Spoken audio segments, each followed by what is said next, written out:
Welcome into the Locked On Knicks podcast, where today I talked to Locked On Pacers host Tony East to preview the upcoming Knicks-Pacers series. Who dictates the pace? Who wins the battle of star point guards? And is it time for ALEC BURKS? I can't believe I'm asking that, all that and more. Answered right now on Locked On Knicks. You are Locked On Knicks, your daily New York Knicks podcast. Part of the Locked On Podcast Network. Your team every day.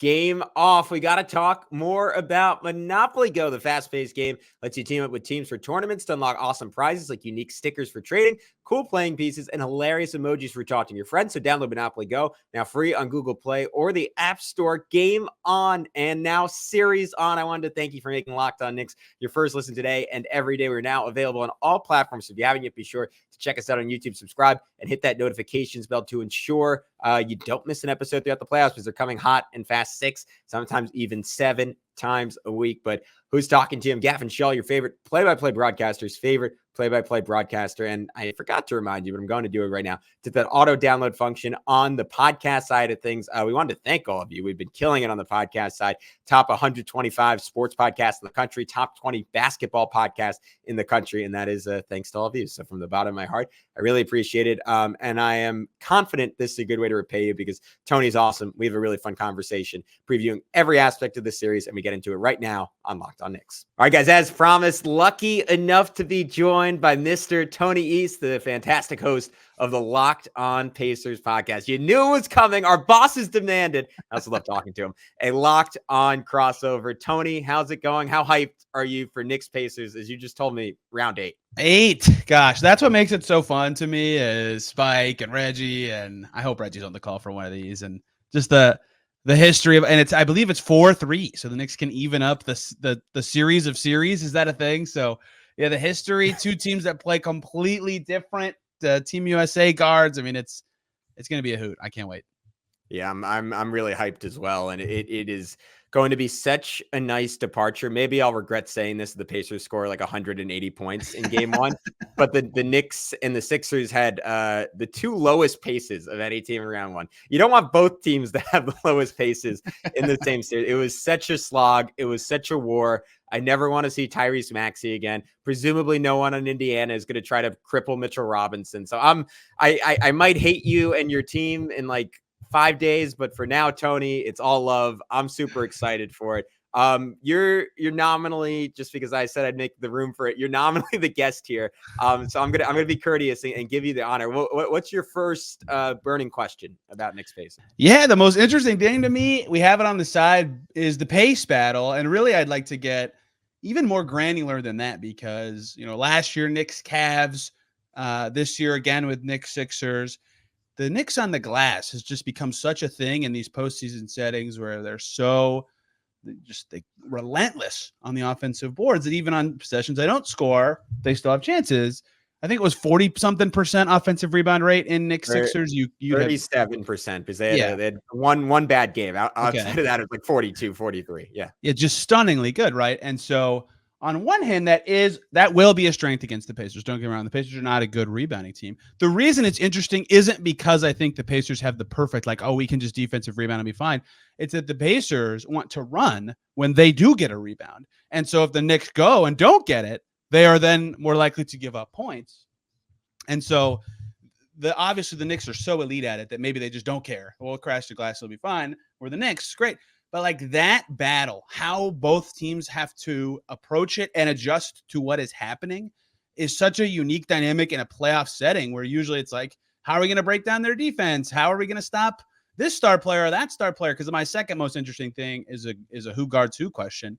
But to me, it's like, what team can force the other one to adjust first from that core part of the game? Because that's such a key part of both teams' style of play.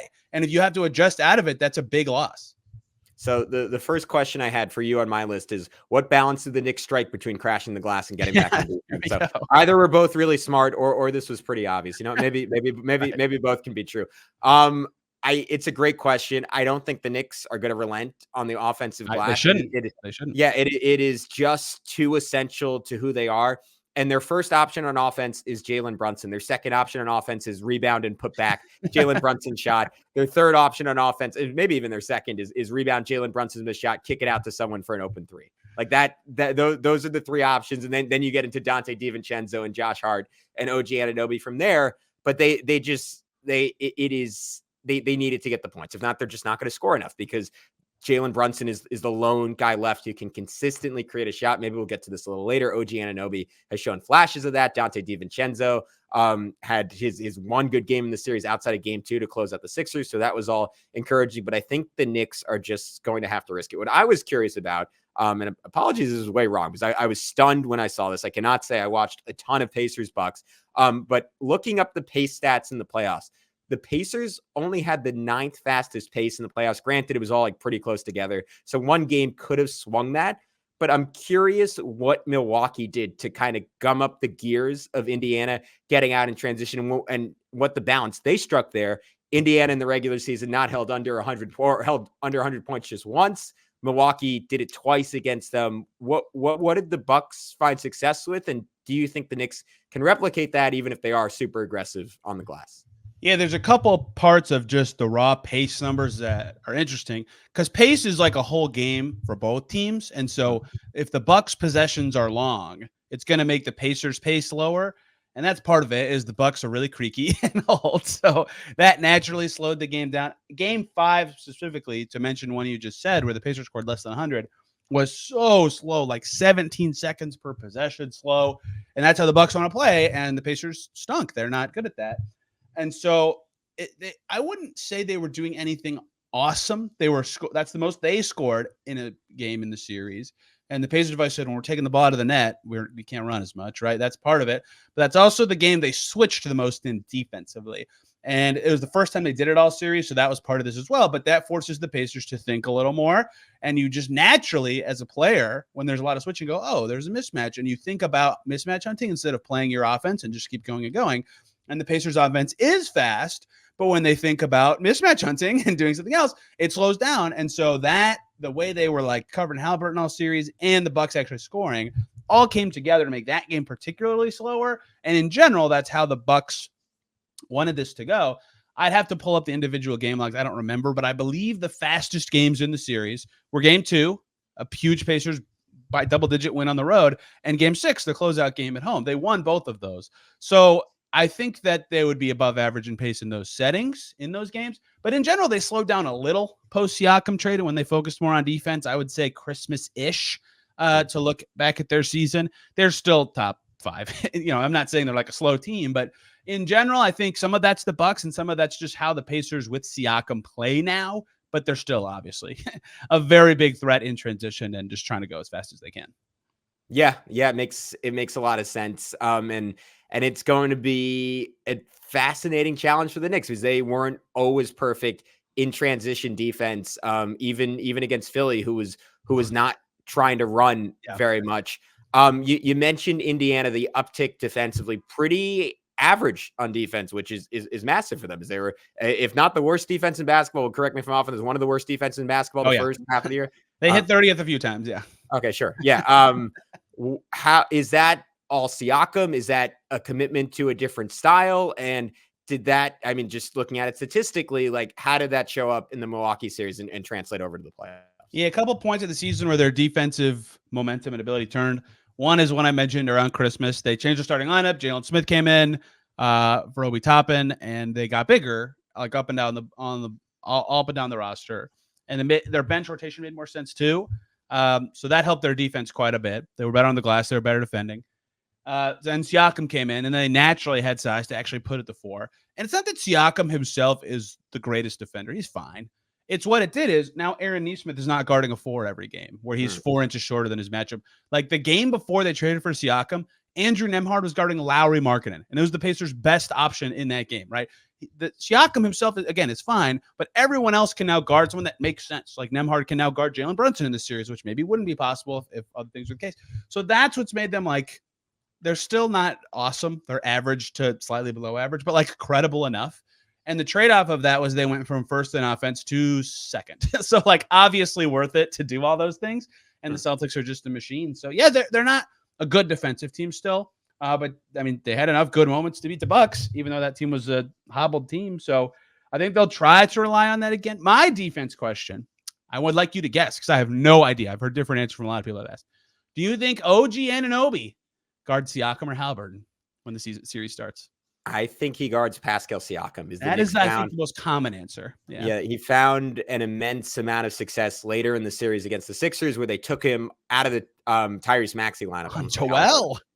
Game 5 or game 4 moved him to Joel, but then game 5 and 6, he was full time off that matchup, and that was the big shift.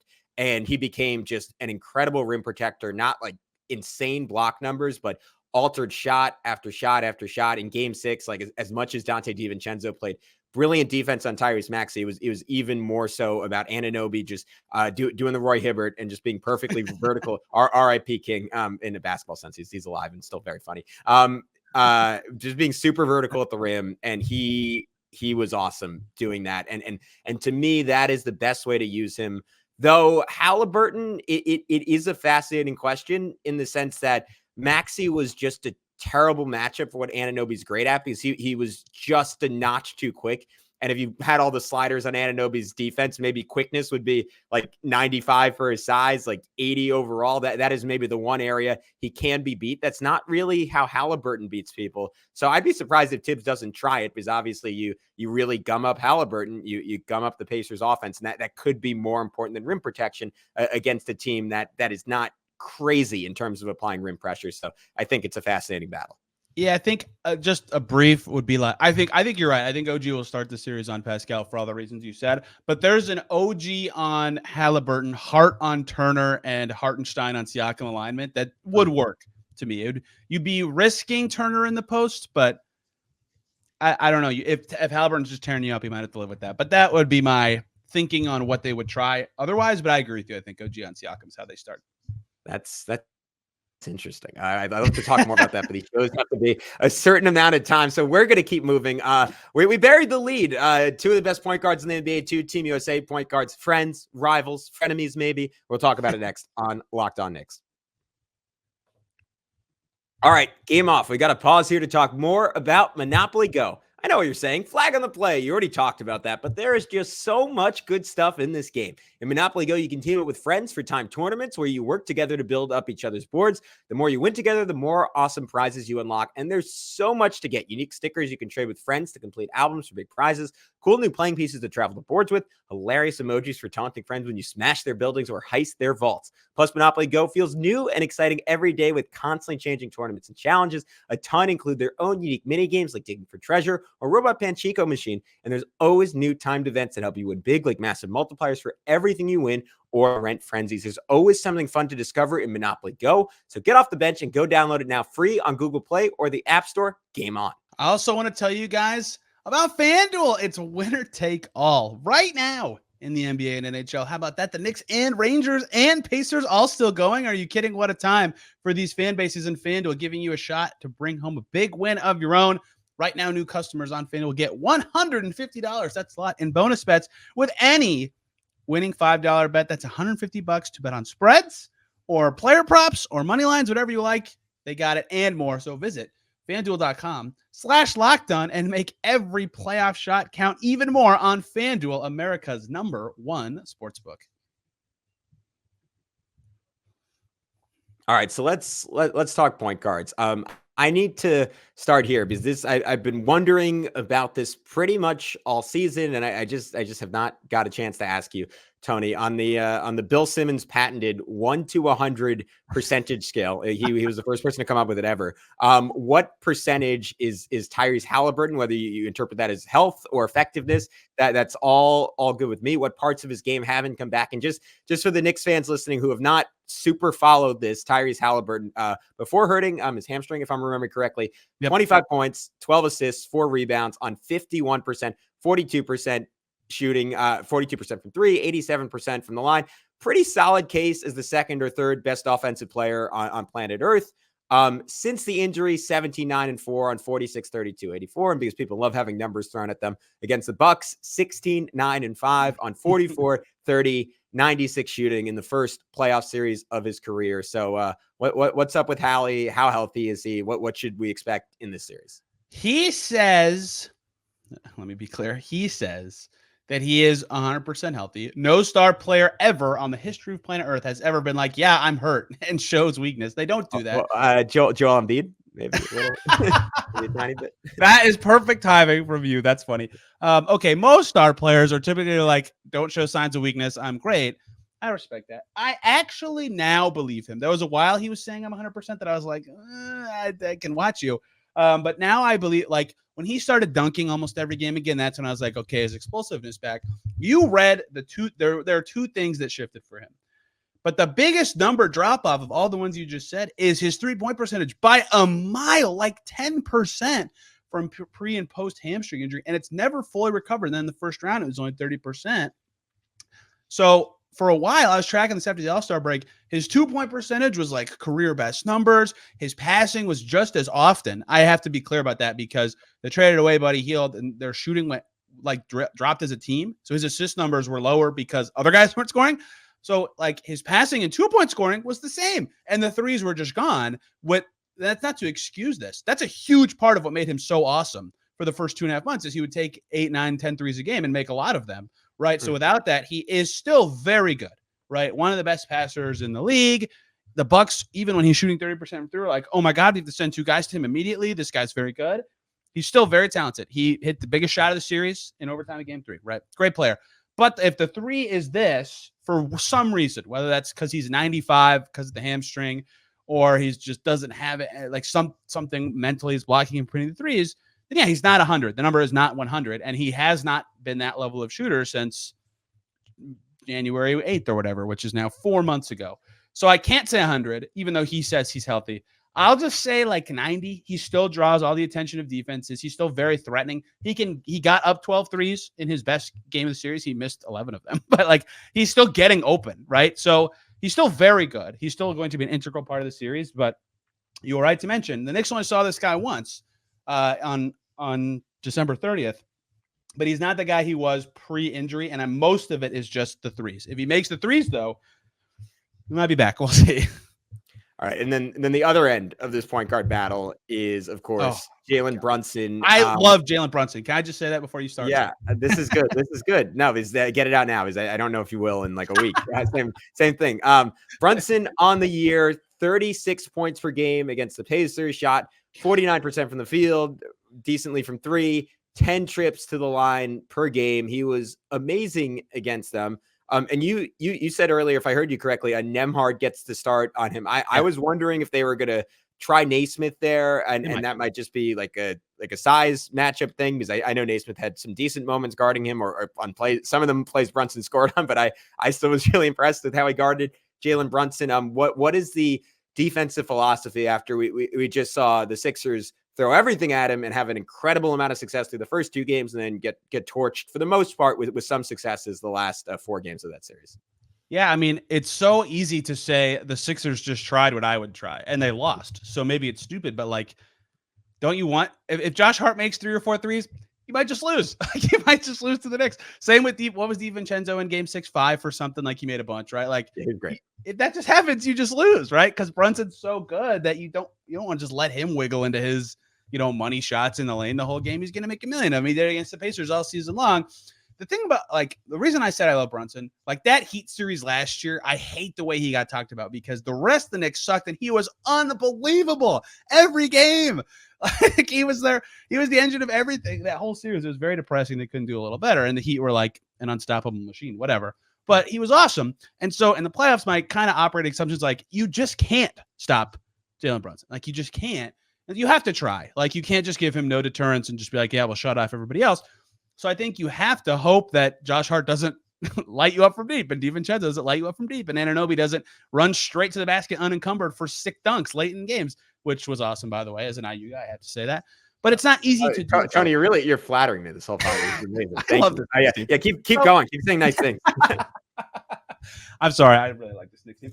So I think the question about stopping let me put air quotes up, stopping Jalen Brunson is how much Brunson are you willing to live with versus all that other stuff. And so, that's part of why the Knicks won the most epic game ever in game 2 is because Josh Hart hit a bunch of threes in the first half and DiVincenzo in game 6. Like, that's not the only reason, but that mattered a lot. So you got to decide how much of what you're living with Brunson, because I bet they start the series with Nembhard on him. And the difference is that there was nowhere else to put Nembhard against the Bucks. Now there is, because the Knicks don't line up particularly huge. So they could go Nesmith on him if they need to adjust. But I bet they start there and see how great the role guys can do and how easy it is for Brunson to get his 40. But I mean, I don't know that there's a way to stop any star in the playoffs, especially someone who is, the 5th best player in the NBA this year. But you got to slow him and then see if the other shooters can beat you at that level. That's what I would try. But the Sixers just lost trying that exact same thing. So maybe not a good idea. I think it worked decently. Those games were slogs. I mean, you mentioned, I'm circling way back here, but the Bucks going 17, 18 seconds in the shot clock. That was pretty much the Knicks offense, especially in the latter portions of the series. It was give it to Jalen Brunson, take the air out of the basketball, hope he can make magic happen in the last 4 or 5 seconds against a great defense. And he was mostly able to do it. And that was pretty much enough for the Knicks to win. But there were also these long stretches where the Knicks just wouldn't score. I mean, they shot 15% in the second quarter of game 6, maybe 20%. I can't remember. I obliviated the number from my head, but there have been times where it's been really, really ugly for the Knicks offense. So I think Nick Nurse did as much as he's just an annoying twat of a person. He did some brilliant stuff in terms of slowing up Jalen. And I'm wondering, like, what is the extent you think that Indiana is willing to play off of Josh Hart and go all the way back to the beginning of that series where they were pretty much just willing to let him shoot open threes. And then they went the other way and they're like, all right, we're going to guard him now. And Brunson went off. And then they sort of went to a middle strategy in game 6, which it would kind of be my approach. Like what's Rick Carlisle's appetite for just daring the Knicks role guys outside of probably DiVincenzo to just take threes? I think it's going to be pretty high. I mean, they weren't like willing to, but they were pretty much like, yeah, you know what, Brook Lopez, go for it. Like go crazy. And in game 2, he did. But that sometimes that's what it takes to slow down more threatening or more consistent players. And like the thing about Brunson, Dame, whoever they played the first round is like, it's not just about the shot that they take or make. Like if they get a rhythm, it's like a snowballing effect for the whole game versus that's not as much the case with role players. So you got to have that appetite. The problem is, this goes back to what we started with. The Pacers are not the best rebounding team. And like, if you leave Josh Hart open, like he's just going to swoop in and what he averaged in the first round, like 11, 12 again. Like, 12 rebounds. Yeah. 12. He's 3 inches taller than me. Like what? How? It's crazy. So he is tricky. And especially if he's making them, and like, you still have to think about where he is at all times. So it's just hard. It's just really hard. And Dante can make him. And OG, I don't know if he has with the Knicks, but he has a history of making them. Like, he really good from corners, not so great from everywhere else. Pascal is the same way. Maybe that's just the Raptors thing. So I don't know. And that will, I think game 1 will set the tone for a lot of that, because then you adjust from there, right? That's how the series typically go. As the Pacers learned in their first series, they lost game 1, had to adjust, and it worked great for them. So I think we'll learn a lot about that pretty early, but I think they have to have an appetite for just like, you know what, Knicks, if you make threes, you just win. Breaking news from Locked On here. Making shots is good. But anyway, I think that's kind of the appetite they'll have to have.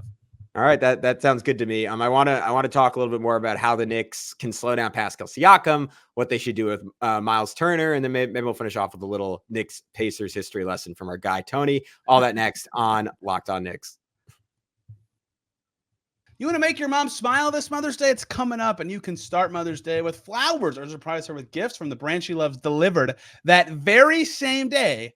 With DoorDash, moms are a gift. So give her the best this Mother's Day. Get gifts as thoughtful as she is, thanks to DoorDash, where you can select hundreds of expertly crafted bouquets, the best of tech, self-care essentials, and more delivered right to her door. If she's got a sweet tooth, or she's a tech enthusiast, or like my mom, a beauty connoisseur, or if she's outdoorsy, no matter what she's into, you can make her smile with fruit or flower bouquet or makeup or tech gear, workout wear, and more. You can pair stuff like flowers and a gift card, and again, delivered the same day with DoorDash. Shop with savings that would make her proud. With a Dash Pass membership, you'll save with a $0 delivery fee and reduced service fees. Get your Mother's Day gifts all in one place and get 50% off your next order, up to $15 when you spend $15+ on your next flour, convenience, grocery, or retail order now with the code LOCKEDONNBA. That's LOCKEDONNBA. Order using DoorDash today. Terms apply.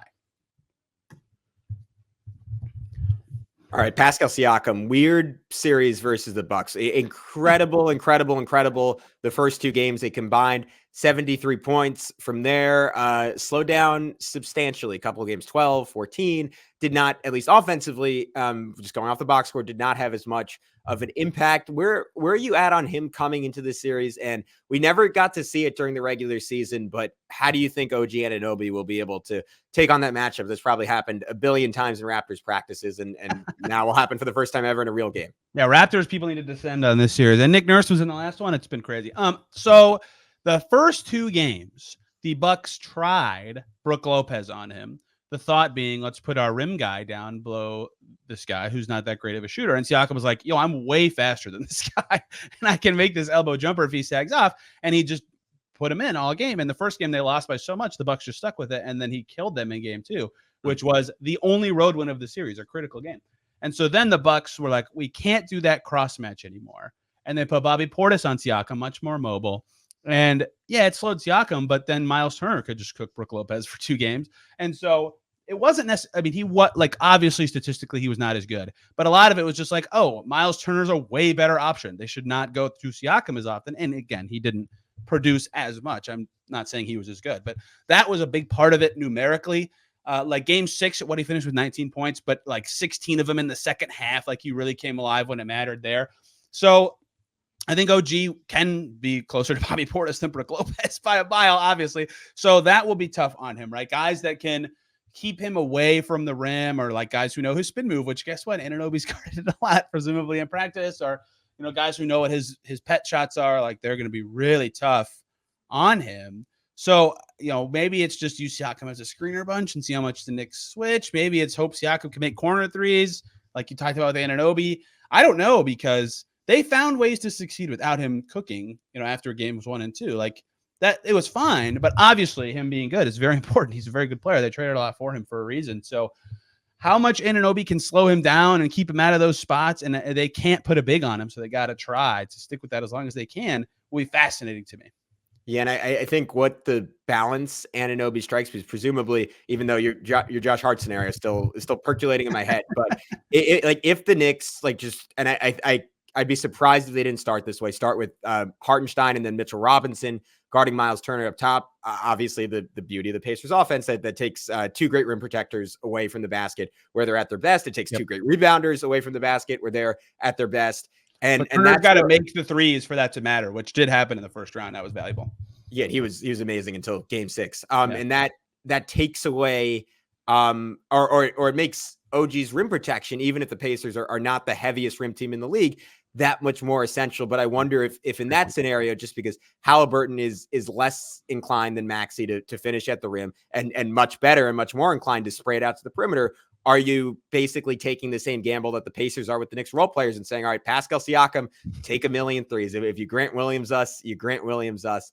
And I'm curious how that battle goes, because to me, like as long as Anunoby starts on Siakam and doesn't start on Haliburton, if you reference, as you referenced, it's going to be something the Knicks have to find the right balance with. I agree. And that's such an interesting part of the playoffs is like, what are you willing to live with? Right. And I think that the very different clashes and styles of these teams make that burning questions that will last this whole series. Like you have to, I bet that'll slide a lot around. We didn't hit something earlier that I want to go back to if we can right now. So the Pacers, known for their depth this regular season, you can very much quickly tell where I'm going with this.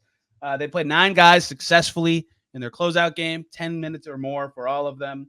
And part of that is that they like their depth. Part of that's that McConnell and Toppin were amazing. And part of that is that they play fast, and that requires a bit of a breather sometimes when they're playing fast. The Knicks in their closeout game did not play 9 players. They played 7, and one of them did what does Deuce at 9 minutes and something and change, right? Barely over 9. in that game. In which game? In game 6? In game 6, yeah. Yeah, something. He didn't play a ton. So they played 6 guys, right? What will that look like? Will it matter, right? For the Knicks, it has not at all, right? They've just been like, yep, these are our 5. We'll sprinkle in Mitch Rob and Deuce when we need to, because now Bojan's out for the season. Right? That happened during the first round. They don't have Randall. Their bottom 4 guys are just not playoff dudes. Maybe they can go to Precious, who crushed the Pacers, by the way, in a regular season game, which I think means they will probably go to him early in the series. But I'm curious what you think. It's depth. People talk about it like it's less important in the playoffs because it is. But the Pacers, it's a superpower. Like McConnell and Obi Toppin had 41 points in their closeout game. Like, how much do you think it will matter in this series? I'm just going to say it's going to suck so much when Obi averages like 25 a game. You guys loved Obi last year, right? You were all over. I still love Obi. The person, and I like him a lot as a player. Well, did you hear the talk about this? That people were like, man, are the Knicks beating themselves up that they never went to Toppin plus Randall after Toppin plus Siakam was a great front court in the first round of the playoffs? I was beating him up for like the last 3 years, so I don't have to hear that. Yeah, no, it would have been cool. But anyways, yeah. So circling back on the depth question, I think I don't know if they will. I think the Knicks have to try ALEC BURKS early in the series. The one game he played against the Pacers was he had 22 points. I was a little deceptive, if I'm remembering correctly. It's just a bunch of like late threes when the Pacers were up by a bit, but he cooked in the fourth quarter. And I think Indiana, to your point, like if they want to bog themselves down matchup hunting, so be it, especially like if you match Burks' minutes to Anunoby and you just have an eraser on the back end, like I'm totally willing to do that. I think it's less harmful than it would have been against Philly. And I just think it's just a necessity at this point with Indiana's pace, with the workload on these guys. And it's not like, for Pacers fans, this is not a playoff thing. This has been the last 3 months for the Knicks ever since Julius Randle went down. Right. It's been 46 minutes for Josh Hart frequently. DiVincenzo either plays 48 or 22, depending on how well he shoots in the first half. And Jalen Brunson is around 40 in the regular season, around 44 in the playoffs. OG Anunoby, now fully healthy, Tim says, all right, you can play every second then. And that is just the way it's gone since the Bogey injury. So I think the Knicks could mess around with this by going to that OG Precious look that they went to at the end of game 4 that was so effective against Philly. I wouldn't mind seeing that and just letting Precious like get in Miles Turner grill and trying to bother him from distance, and you'd be a little bit more switchable against Haliburton. So that's a wrinkle to get Precious involved a little bit.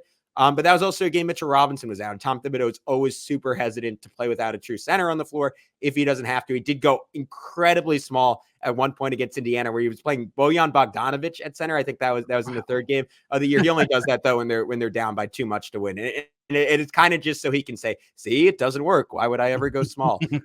So to answer your question, I think they have to. Will they? I can't get inside the mind of a lunatic, so I'm not even going to try to answer that. Good lunatic, to be clear. A good lunatic I've come to love over time. Yeah, this is just seared in my memory because of how that game went. The Knicks win over the Pacers.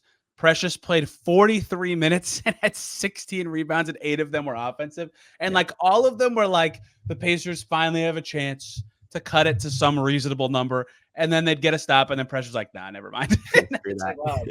So that game just seared in my brain. So that is the style that this series could take on. Like if that's what the Pacers play like and they're soft on the glass, they'll just lose. So I think that depth factor, especially if Precious can play or Burks can have any sort of impact, will be fascinating because Pacers are going to run and they're going to play 8 or 9 guys and make it happen. All right, Tony, I had some very specific TJ McConnell questions, but I'm going to spare everyone that. Do you want to do a minute on Knicks Pacers history? Anything interesting you found this week? Can I tell you why that I think that I won't talk about it enough because we don't have enough time between the series. There is an entire Wikipedia page that's called Pacers Knicks rivalry, right? Like awesome. That is what this is. And I know that it's a little different now, especially for newer air quotes fans, because they've only played one series since 2000, and right? It haunts my dreams, Tony. So don't diminish it. But yeah, go ahead. Hibbert block, man. That game 6 was unreal. The Knicks fans love that 2013 team, right? That was like it was great. I hope you guys have nightmares about Chris Copeland. So he was not as good with the Pacers as he was. I was going to say he was so good in that series that Indiana was like, why don't we just sign this guy and win the championship? Obviously prior to that, they met in 2000, the year after the Knicks made the finals. and I believe beat the Pacers in the 99 playoffs. The Pacers beat the Knicks the next year when they went to the finals, but they played 6 times in the 90s and then again in 2000, right? So 5 times in the 90s, 2000 and 2013. A lot of series and a lot of close series. 2 game 7s, 3 of them went to 6. Only one truly like ugly, gross series. They've all been tough. They've all really represented like what you think of when you think of these franchises. And they all had like the same stars, right? Reggie, Ewing, all those guys forever because they were so close together. So it sounds dumb to say that this is like a continuation of that. It's been so long. It's different stars. But the fact that they had so many battles when these teams were like at a high level for like a decade was awesome. The 2013 series was like a very gritty Pacers team. But a grittier Knicks team. It's just fun. And so I think that will be a fun part of this is who gets dug out of the woodworks to sit courtside for these games. Does Reggie Miller get the call on any of the TNT games? What does Spike Lee think about the Pacers fun? It's going to be awesome. I just think that's going to be awesome. I'm super excited.